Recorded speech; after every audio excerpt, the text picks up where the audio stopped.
Assalamualaikum warahmatullahi wabarakatuh. Saya Ustazah Farah akan mengajar subjek Sirah bagi tahun 5. Jadi, pada petang ini Ustazah akan menceritakan serba sedikit mata pelajaran Sirah bagi tahun 5. Okey. Minta perhatian semua, minta perhatian semua pelajar, semua murid untuk tonton sehingga ke akhir video ini. Sekiranya tidak pasti, boleh ulang semula video yang Ustazah rakam ni. Baik. Ustazah mulakan dengan pembahagian topik dalam subjek sirah. Okey, pertama, topik pertama bagi subjek sirah adalah tentang konsep jihad. Ya. Jihad Nabi Muhammad sallallahu alaihi wasallam dan sahabat. Kemudian yang kedua adalah berkenaan dengan peperangan di zaman Rasulullah sallallahu alaihi wasallam.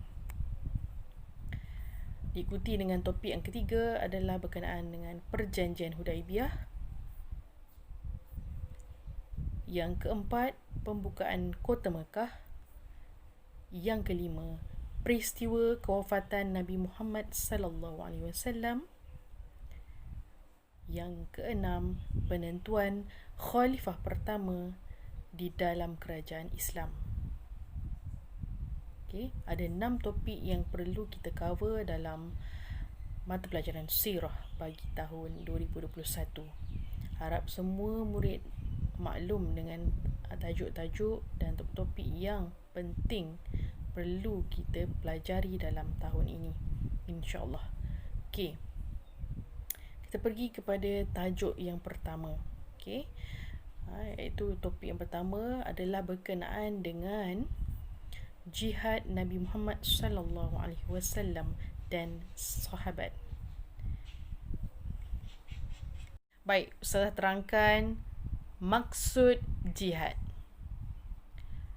Jihad ialah mencurahkan daya tenaga dan kekuatan demi meninggikan kalimah Allah dan menegakkan Islam. Saya ulang semula dengan baik-baik.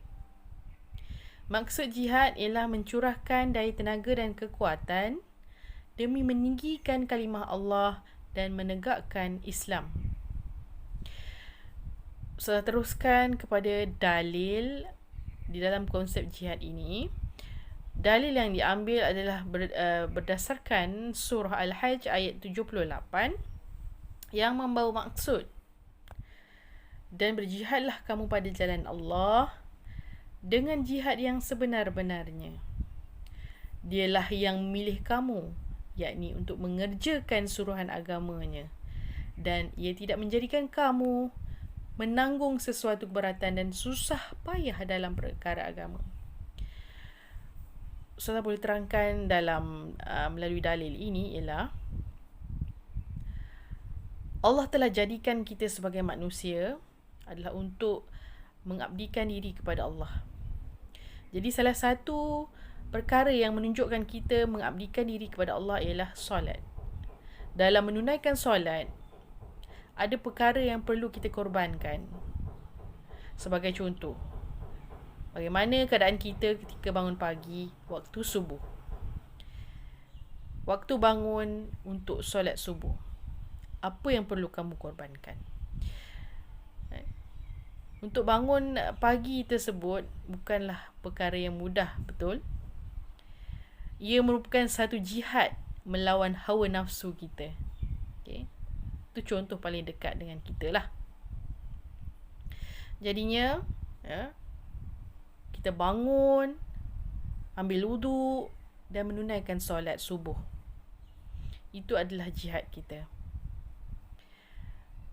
Dan solat ini Allah perintahkan adalah bukan untuk perkara yang tidak baik, tetapi adalah untuk manfaat kita sebagai umat manusia. Dari sudut sains, solat ni sangat banyak memberi manfaat dari sudut kesihatan lah. solat ni juga umpama senaman yang kita lakukan 5 waktu sehari semalam.